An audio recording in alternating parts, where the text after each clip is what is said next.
If you think about the content of what we teach children, it's facts and it's the things that aren't ambiguous and it's the things that ultimately don't have meaning. What creates meaning is what is the goal behind this? And we're not even taught to think about goals. And that was the separation of church and state, was schools have no business teaching meaning. Have I gone through the path of go to school, go to college, get a job, have a family while being financially secure, retire, and then die? To answer the question, what do I want to do with my life? What is the meaning of my life? Is such a big question and such an important question. And I think that we've structured our society to avoid that question. Our response to the question of what do we do now that we need to think about this question was do everything to avoid this question. So much of what we have built around us in terms of social structures does not allow for that question and is actively trying to suppress it. There was a podcast topic that I had a while ago, this might have been like 6 months ago, where it was kind of like a rebuttal to Jonathan Haidt's The Anxious Generation, because I think people have tied together a lot of different, here's what's wrong with society. And a lot of it is like, oh, we're anxious, we're depressed, we're suffering from mental health issues, and a lot of people are tying it to social media. And I think, we've talked a lot about the problems with social media, and there's definitely a lot to cover there, but I think that there's an underlying sort of what is going on with humanity, and that has to come from an understanding of humanity and coming from an understanding of, what's happened and where we've come from an evolutionary perspective, but then tying that into really understanding how strange this new world is, how strange the problems are that we're facing, and how we should not underestimate how, big and confusing and complex those questions really are. Yeah. And initially when I was thinking about this meaningless generation was really talking about how, how a lot of mental health issues, that I was kind of defining that as suffering without meaning, because all humans suffer, all life suffers really. And then, so it's not that, oh no, we're suffering. That's like mental health problems, right? It's like, no, that's part of a healthy life. A happy life is suffering. It's part of any life. Yeah, exactly. Period. Yeah, and that a lot of it is that lacking some kind of meaning to ground it. But I think that there's also another explanation that comes from what we've been talking about in terms of the conscious and subconscious dichotomy. And I think that this kind of comes back to the fact that to answer the question, what do I want to do with my life? What is the meaning of my life? Is such a big question and such an important question. And I think that we've structured our society in many different ways, essentially, to avoid that question. Yeah. And so I can kind of explain what I mean by that, which is that, when we've talked about this before, and where like Nietzsche said, God is dead. And a lot of this was the homogenous beliefs that people had about the meaning of life and about, what life is comprised of and what their responsibility was, right? And I think that that's something that was also held together based off of the fact that humans had to worry a lot more about survival. Yeah. And I think that this basically posed to humanity a collective sort of existential crisis that we had to deal with, of like, what is life? What do I do? It's hard to be worried about what is the meaning of life if you're just trying to survive the whole time. Yeah. Once you have other things, once you're done worrying about tigers and food and we mentioned tigers a lot, but we know it wasn't primarily tigers. There were other factors, starvation and freezing to death, like the average lifespan was around dehydrating to death, 30 years. Yeah. It's it was clear what you were trying to do all the time, and that was trying to survive. But when oh my goodness, we're not trying desperately to survive anymore. Yeah. What do we do? Yeah. That's the question. And I think that to really understand how big of a question that is, because that's something that we didn't have to think about and we weren't built to think about. No. Right? Yeah. And so much so that you see all this mental health problems and the things that we face today. And I think a lot of it is because our response to the question of what do we do now that we need to think about this question was do everything to avoid this question. So much of what we have built around us in terms of social structures does not allow for that question and is actively trying to suppress it. Because I think that a lot of what it is that, for everyone to try to answer that question for themselves would be extremely chaotic. And that doesn't lead to a society that can really work together and thrive. But at the same time, I think that a lot of what we did was, when kids are in school, they're being taught, like, here are the questions that you should be asking, right? And there's somebody who knows the answers. How much money am I making? Right. Have I gone through the path of, like, go to school, go to college, get a job, find a, significant other, have a family, preferably while being financially secure, and then do that until you feel like you can retire and then die. Yeah. Am I going through that? I think that's one way to approach it. I think that's the default way to approach it a lot of the time. Yeah. And then you also, if you think about the content of what we teach children, it's facts, and it's the things that aren't ambiguous, and it's the things that ultimately don't have meaning, because these facts, what creates meaning is what is the goal behind this? And we're not even taught to think about goals of like, what are we doing here, right? And what is the purpose of knowing this, right? It's just, this. And that's basically extracting that was the separation of church and state, right? Was schools have no business teaching meaning. And I think that was an incredibly dangerous thing to do, in the sense that then, was it the families that were then stepping up in terms of teaching meaning, and then, people used to rely on religious institutions, but, there's been a big secular, rise in terms of our culture and those sorts of things. So it's not that school should necessarily be like, it's just that meaning is the first sort of most fundamental question that we need to know how to address. Yeah. And I think that a lot of the sorts of structures that we've created is something in which we basically tried to extract meaning out of it in a way that can try to lead to more certainty. But part of it is also like trying to suppress agency. And that's what I was saying earlier about, like, hey, if you have everybody trying to answer that question for themselves, it'd be extremely chaotic, right? So how do you maintain control?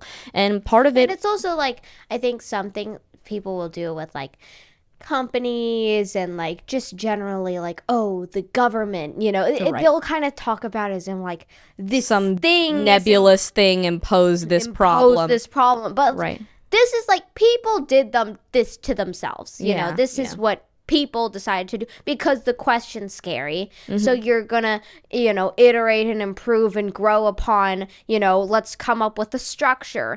So that's why we're in this position. It's because of people, not because of some nebulous, oh no, this or that thingy did this to us, the big bad vague thing, out there, social construct is so bad. Well, how could it do this to us? Like, that's not good. Good. And I think part of it is also that if you just think, it makes a lot of sense why we would want to construct something that makes something more measurable and tangible for us to pursue, and that's money, right? It's a simple measurement system in which we can see that and use it as a very, simple and clear way for us to establish some kind of, here's the goal, right? Here's the unit of measurement that we're using. And if you're just talking about meaning, these sorts of like terms, it's extremely hard to try to come to a consensus around that, right? And so when it comes to these sorts of questions, it's not that people were necessarily intentionally trying to run from them,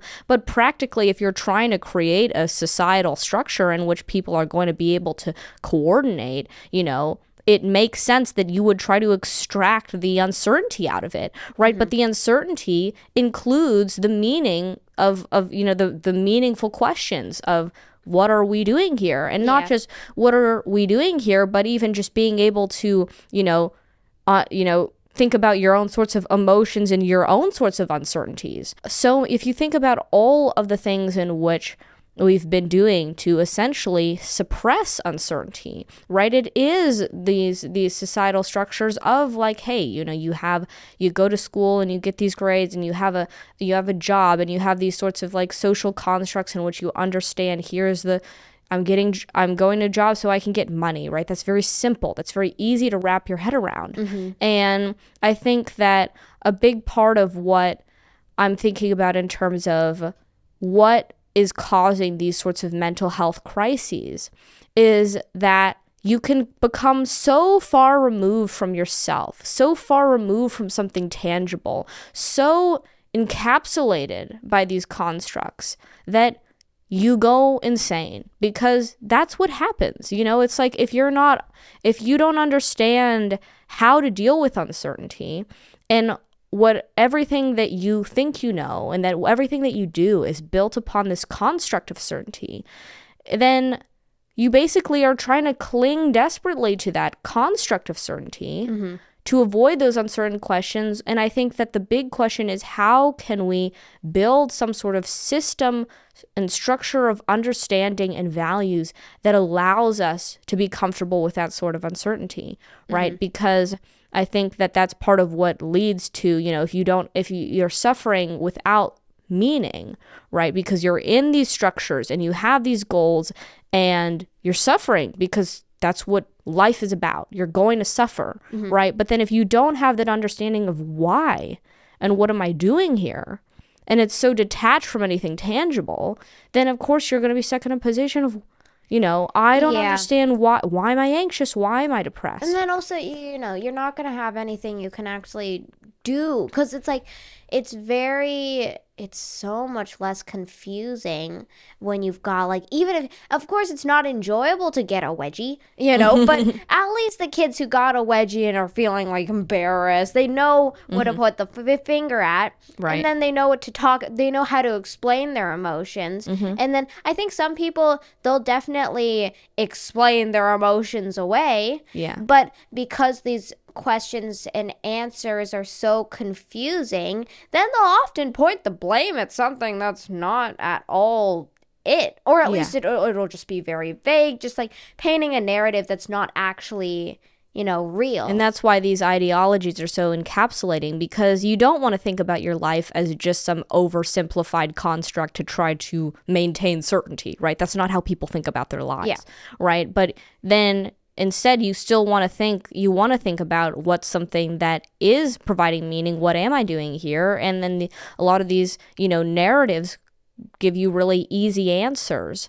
And I think that, and it's not just like easy answers in the sense that like, oh, these people are just like relying on these easy answers. To do something other than that is so incredibly hard, right? Because you have to think about some sort of way of understanding your life and making decisions and dealing with the uncertainty that I could be wrong. And it's also really hard to know, am I relying on an easy answer, or am I just like finding something that's actually, real? Because it's like, it's hard to trust your intuition, because you're going to want to have some kind of answer that, makes sense and puts you in a good position in your own mind. And then it'll feel good when you find some kind of like, point the blame at maybe this group of people or this group of people, or and it'll feel good, like, oh wow, I'm actually finding meaning in my life, right. I'm fighting this bad narrative, bad people, right. And I'm the good guys, and it feels good. So, it's hard to know, am I actually doing something am I thinking something that is helpful? And it's not a binary thing either. Like, you can't just see reality. Like, the meaning of life is not written in the stars. You can't just like discover it. Like, you have to work your way to something that's better and better and better. And then the goal should be to try and find something that's as close to reality as you can get it. And that's going to be something that we all are going to continuously strive for. We should continuously strive for. It makes a lot of sense that you have this rise in mental health, when before, you think about people growing up during the Great Depression, you have, what's important. Your family's important. Food's important. You have these very obvious things of like, hey, this is what's grounding me in my life. This is something we could strive for. Let's eat food. Let's not starve to death. That's very clear, very helpful. Like, you know what your goal is. Yeah. And I think that now you think about, like, why are all these young people saying that when I grow up, I want to be a YouTuber, right? It's that because you have now more and more what people care about is meaning and relationships. That's the thing that we need to deal with now, right? It's not just based in survival. And a lot of these young people, you know, they watch these videos that have an emotional impact on them, right? And then because that's kind of the way in which we have to kind of measure what's of value, that's very sort of obvious and tangible, is like money and our emotions, right? And so because of that, then you think, oh, well, I want to be a YouTuber because I want to have impact on people, because what's having impact on young people, right? It's the people that they're watching. Yeah, it's right? These, influencers, these people on TikTok, Instagram, YouTube. That's what they're seeing all the time. Because we crave having impact. We crave having meaning. We crave, like, I want to do something with my life, right? But then you think about being in the position, like, this is part of the reason why, like, we don't want to be YouTubers, in the sense that it's so vague as to, you know, impact, right? Like, what does that mean, right? And then having you have someone watches your video and they have some kind of emotional response, and that answers some question that they have, and then that changes the course of their life in some way. That's so hard to measure. That's so nebulous. That's so uncertain. And it's also right? like, okay, are you giving an answer that sucks? And are you just, trying to farm shock value, right? And like, because that's a lot of things that's going on, these people will slowly just go more towards whatever will get them more attention, and like, sure, maybe you're having an impact on people, might not necessarily be a good one. And that's part of what we were asking for, is like running from these big questions. That's exactly what social media allows us to do.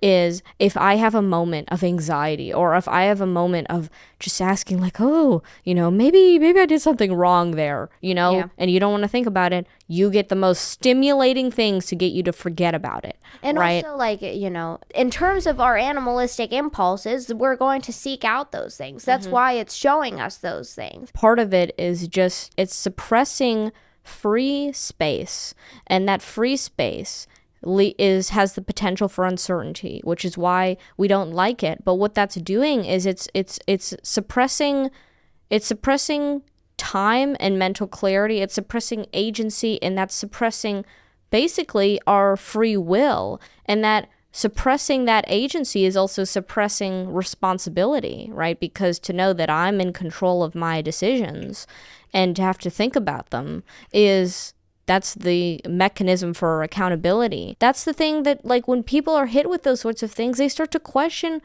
why am I doing all these things in my life that, maybe that's not the best thing for me to do, and like, what really is important. We don't have the time of day to think about what's important. And I think that's been structured intentionally, in the sense that, like, not necessarily intentionally, but like, I think that it makes a lot of sense that to try to create a society in which people can work together, that's what we would get, right? And that's what I'm, in terms of, like, the societies that survived were the societies that worked together. It's the process of evolution, but instead of with, like, people and human traits, it's with societies. That's the...